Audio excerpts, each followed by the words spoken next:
Bonjour à toutes et bonjour à tous, une nouvelle vidéo cette fois-ci sur un petit système sympathique Linux basé sur du Debian et qui permet justement de dépanner, on va dire, des PC qui sont en mal de fonctionnement, voire qui ne fonctionnent même plus du tout. Je parle bien sûr des disques durs. Voilà, donc on va voir ce que c'est tout de suite. Le voici, le voilà, donc il s'agit de Rescatux, exactement comme ce qui est marqué sur le titre de la vidéo. Donc, comme je dis, c'est Linux évidemment, c'est basé sur du Debian. L'origine, c'est Espagne et il est très fonctionnel pour quel que soit l'architecture du processeur. Voilà, 32 et 64 bits. Voilà. Le bureau, entre guillemets, donc c'est du LXDE suivant ce que l'on cherche à faire.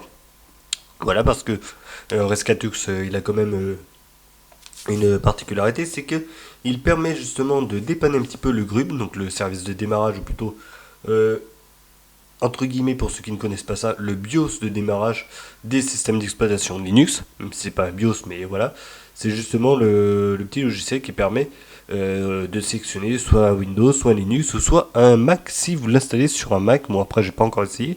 C'est un truc que je tenterai pour le moment. La première installation a un petit peu échoué, étant donné que le DVD n'a pas pu être lu par la suite au niveau de l'installation. Bon, un truc que je verrai ça plus tard. Voilà.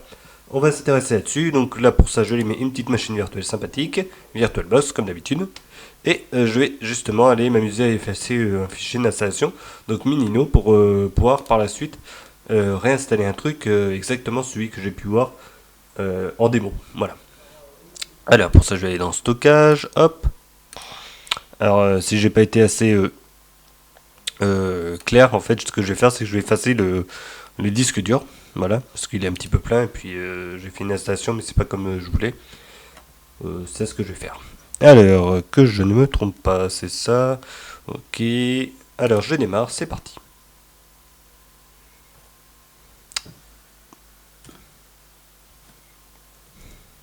Ok. Donc, nous voici donc sur la page de démarrage du disque. Donc là, c'est bien évidemment un CD qu'on met. On grave sur un CD ou on le met sur une clé USB, on branche sa clé où on met le CD dans le lecteur et on démarre là-dessus. Voilà. Donc, on a Rescatux, donc que je vais lancer directement. Sinon, super groupe de disques qui permet justement de démarrer la machine si jamais le GRUB a un petit souci. Et après, choisir bien évidemment les versions qui nous correspondent. Voilà, donc moi c'est le 64 bits pour mon ordinateur. Voilà. Donc là, on va attendre qu'il charge tranquillement. Et ça nous permettra en même temps de voir un petit peu ce qu'il y a à l'intérieur. Donc on va tout simplement attendre qu'il ait fini ses petites écritures sympathiques. Voilà. Alors, si vous le lancez à partir d'un CD, c'est-à-dire que vous l'avez gravé, vous le mettez dans votre lecteur et tout, évidemment ça mettra 5 minutes à peu près à démarrer. C'est le temps que ça récupère tout sur le disque optique. Donc là, en l'occurrence, ça démarre d'un disque dur pour aller sur un disque dur. Donc c'est vrai que c'est ultra rapide, mais sinon, si on le fait sur disque dur, sur disque optique, c'est à peu près 5 minutes, et sur clé USB, ça doit durer une minute à peu près, une ou deux minutes. Voilà, donc la vitesse à laquelle ça se met en marche, c'est pas du tout la vitesse réelle. Voilà, c'est vraiment parce qu'on est en machine virtuelle. Alors, donc là, obligatoirement, on arrive sur ce petit menu, donc le menu principal, tout en anglais. Voilà, donc il y a l'aide et les supports. Mot de passe, alors ça, je sais pas si c'est pour réinitialiser les mots de passe. Sûrement, hop, si je vais ici, c'est ça.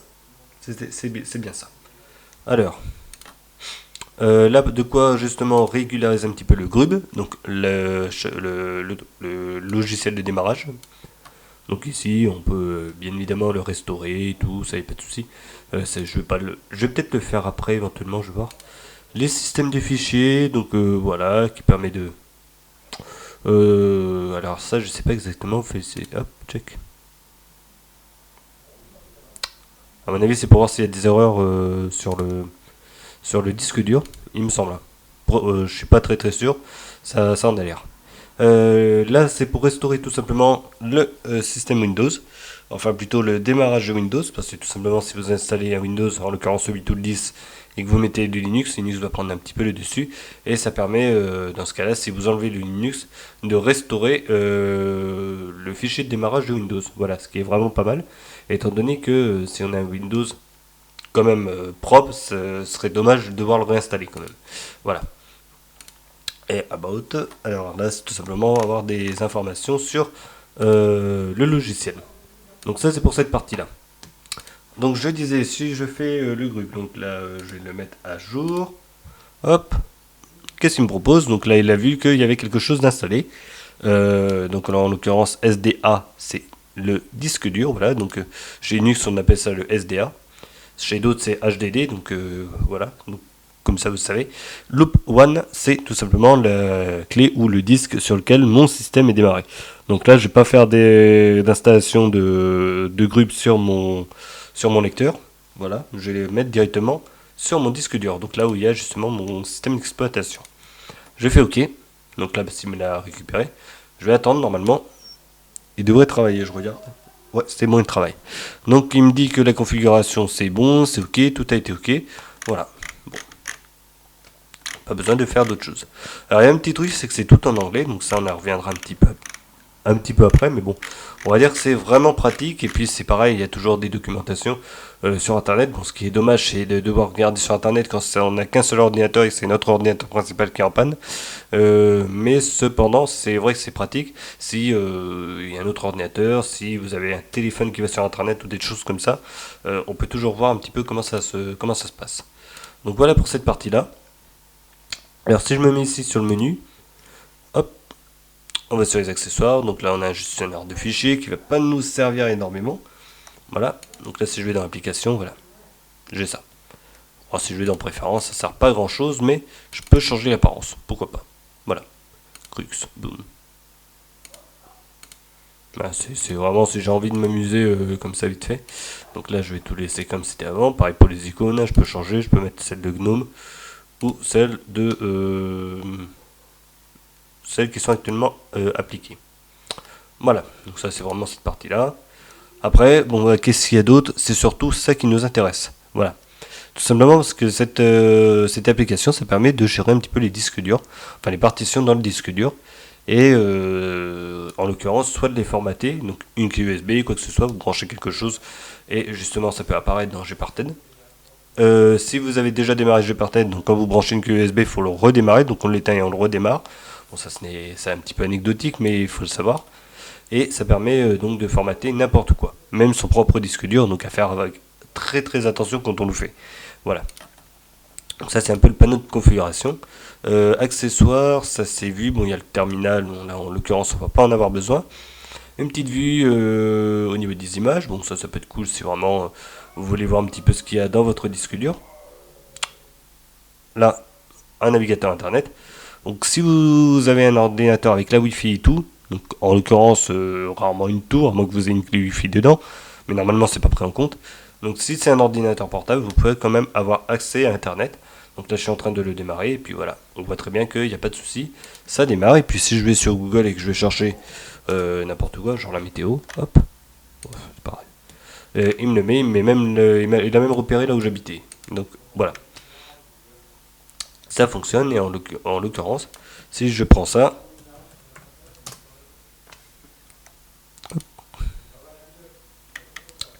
nous voilà sur la page de Rescatux pour avoir un petit peu tout ce que l'on veut là-dessus. Donc alors après au niveau des problèmes et des forums, là je sais pas trop. Hop, hop, voilà.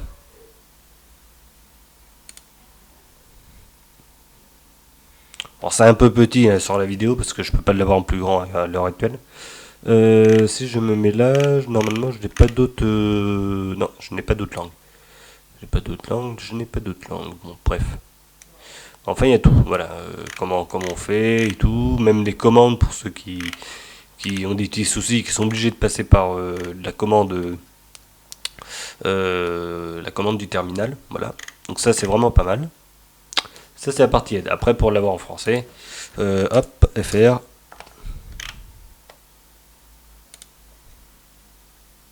Non, c'est pas ça.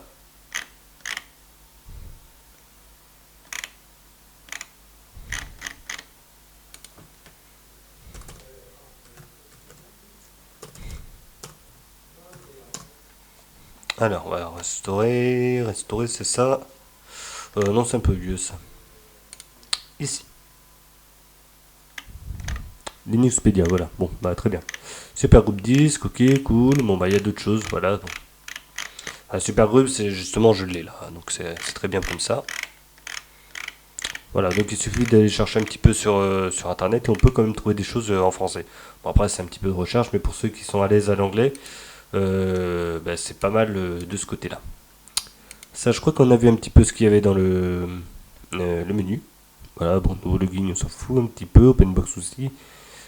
Préférences, et ben il y a toujours Gparted, donc justement, je vais l'allumer. Allez, c'est parti.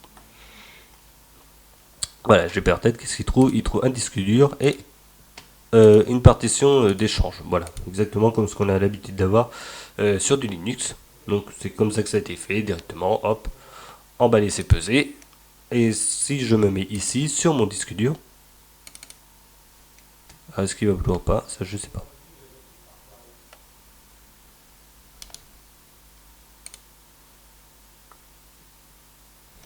Non, il ne veut pas. Pourquoi? Alors, si je fais ça...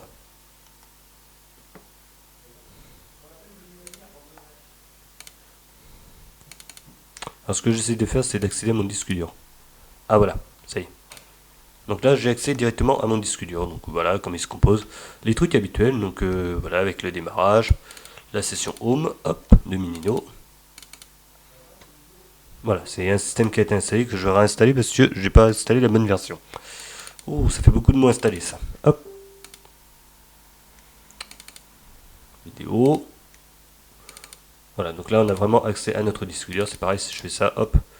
Nouveau document, hop. Nouveau. Ouais, c'est génial, j'ai marqué correctement en plus. Alors, accessoires. C'est parti. Et voilà, et là. Allez, on va voir ce que ça donne.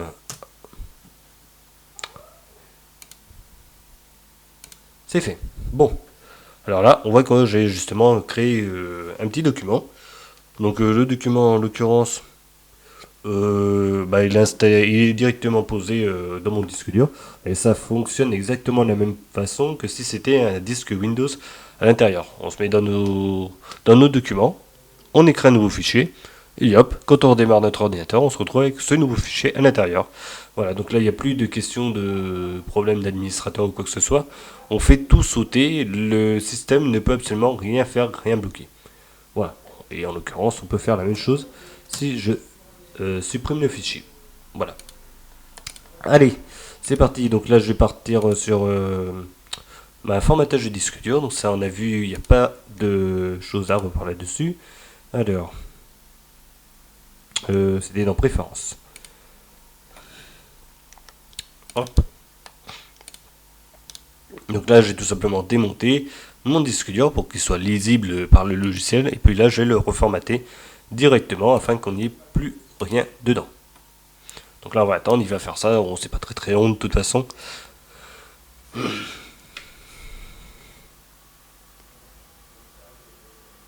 Allez, allez. Et voilà. Fermé. Et maintenant, qu'est-ce que je peux faire? Bah, je peux le réouvrir normalement mon disque dur. Hop, voilà. Qu'est-ce que j'ai? Rien du tout, voilà, à part ça. Juste en me disant voilà, que ça a été un petit peu touché, entre guillemets, c'est ce qu'on trouve à chaque fois quand on formate un disque dur. Voilà, donc là il est vide. On n'a plus qu'à installer quelque chose à l'intérieur. Ça c'est fait, maintenant ce que je vais faire, bah, c'est que je vais changer de périphérique. Je vais installer le disque d'installation système, alors je vais juste voir si justement ça a été téléchargé. Hop, c'est bon.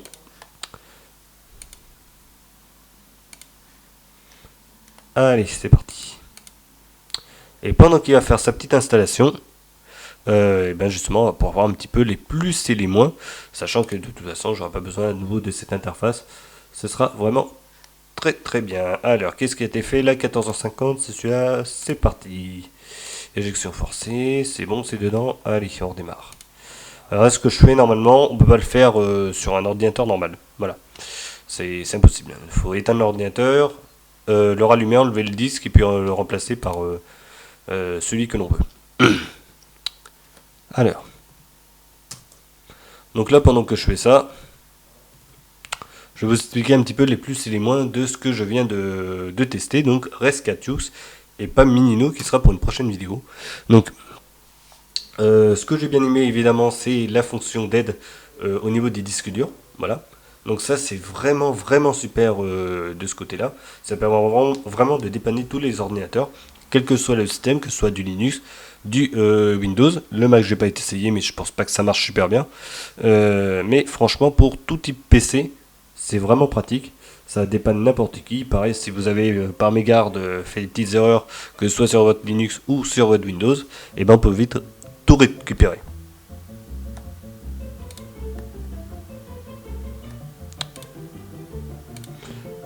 Et oui, il y a du son. Alors je sais pas d'où ça vient, mais ça vient.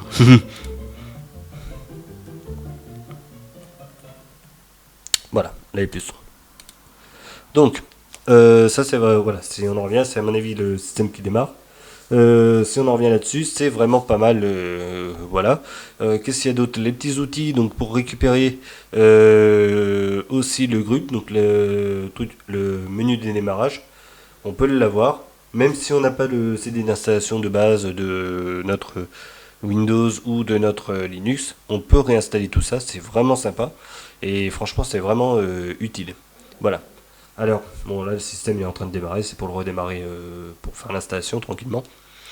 Qu'est-ce que j'aurais regretté? Pas grand chose, mis à part qu'on peut pas avoir la version française et que si on veut vraiment aller un peu plus loin là-dedans, on est obligé d'aller sur les forums avec l'aide d'internet ou de choses comme ça. Bon, je vais baisser ça, sinon ça va spoiler un petit peu la prochaine vidéo. Voilà. Donc c'est un petit peu le truc qui est dommage, c'est le fait que ce soit uniquement en anglais, qu'on soit obligé d'aller chercher, pour ceux qui voudraient justement dépanner leur ordinateur, voire ils seront obligés d'aller sur les forums français et de faire une petite recherche. Bon, c'est entre guillemets un petit peu anecdotique parce que c'est vrai que souvent les personnes qui utilisent ça, qui réparent des disques durs et tout, bon, on va dire qu'ils ont un petit peu l'habitude et l'anglais, habituellement, c'est vrai que nous, ça nous dérange pas. Voilà, ceux qui travaillent un peu dans l'informatique, ça dérange pas énormément. C'est quand même des mots qui sont assez simples. Il n'y a pas non plus énormément de choses à savoir. Mais malgré tout, faut penser à ça. Et les personnes qui veulent débuter, qui ont un ordinateur qui est un petit peu en panne, ou des choses comme ça, et qui n'ont pas envie d'appeler l'informaticien pour se dépatouiller, ça c'est vraiment pas mal. Voilà. Donc, petit point faible là-dessus, il n'y a pas la version française. C'est pas une catastrophe, mais c'est quand même à noter quand même, parce que justement, c'est une chose qui permet juste euh, de faire un petit peu la différence quand on prend ou quand on ne prend pas justement ce logiciel. Voilà. Alors, pour le coup, j'ai fini la vidéo d'explication, je pense. Ah, donc évidemment, l'installation, il n'y en a pas. C'est uniquement le live. Donc, pourquoi le live? Enfin, qu'est-ce que c'est le live? C'est tout simplement que ça se met dans la mémoire vive de l'ordinateur et puis ça charge à partir de ce module-là. Et en aucun cas, ça touche les disques durs. C'est pour ça qu'on y accède très facilement. Voilà. Donc si vous prenez un live aussi d'Ubuntu, de quoi que ce soit, un autre système d'exploitation Linux, on peut faire exactement la même chose. Voilà. On formate le disque dur, on le prépare, et après on fait une installation. Bon, voilà. C'est fait pour la vidéo. Les plus et les moins, c'est fait. Pour un petit bilan global, on va dire c'est vraiment l'ISO ultime pour ceux qui veulent dépanner les ordinateurs, mais des dépannages très simples. Voilà, on efface le disque dur, on répare les petites erreurs, on intervient au sein même du système en place pour réparer les fichiers endommagés, on l'enlève, on peut le remplacer par ce billet-là. Ça peut être sympa. Et voilà. Mais déjà, on peut faire énormément de choses. Il manquerait plus que le clonage des disques durs pour pouvoir sauvegarder les données avant le changement des disques durs qui sont quasiment morts. Ça arrive souvent. Et puis, c'est vrai que quand on perd les données, c'est pas cool. Mais bon, ça, c'est un autre système qui le prend. C'est Clonezilia et voilà. Donc, c'est un truc à part. Que je testerai plus tard. Je verrai comment je pourrais le faire. Voilà. C'est fini pour la vidéo. On se retrouvera pour une prochaine vidéo, soit pour le journal du geek libre, ou soit tout simplement pour un nouveau système. Donc à mon avis, ce sera plus ce système d'exploitation que je suis en train de préparer que le journal du geek libre. Donc à mon avis, ou alors ça va se chevaucher un petit peu. Je verrai ça. On verra par la suite. Allez, c'est bon, c'est fini pour la vidéo. Rescatux, on en reparle dans le journal du Geek Libre, étant donné que c'est une sortie de la semaine au niveau de la mise à jour. Voilà, c'est vraiment une mise à jour qui s'est faite là très récemment. Donc on en reparlera dans le journal. avec la revue de presse de fin de semaine, comme d'habitude. Voilà, comme chaque fin de semaine, samedi, dimanche. Je verrai quel jour je le posterai, mais voilà, attendez-vous à ça. Allez, c'est fini pour la vidéo, on se retrouvera pour une prochaine, et surtout, en attendant, portez-vous bien.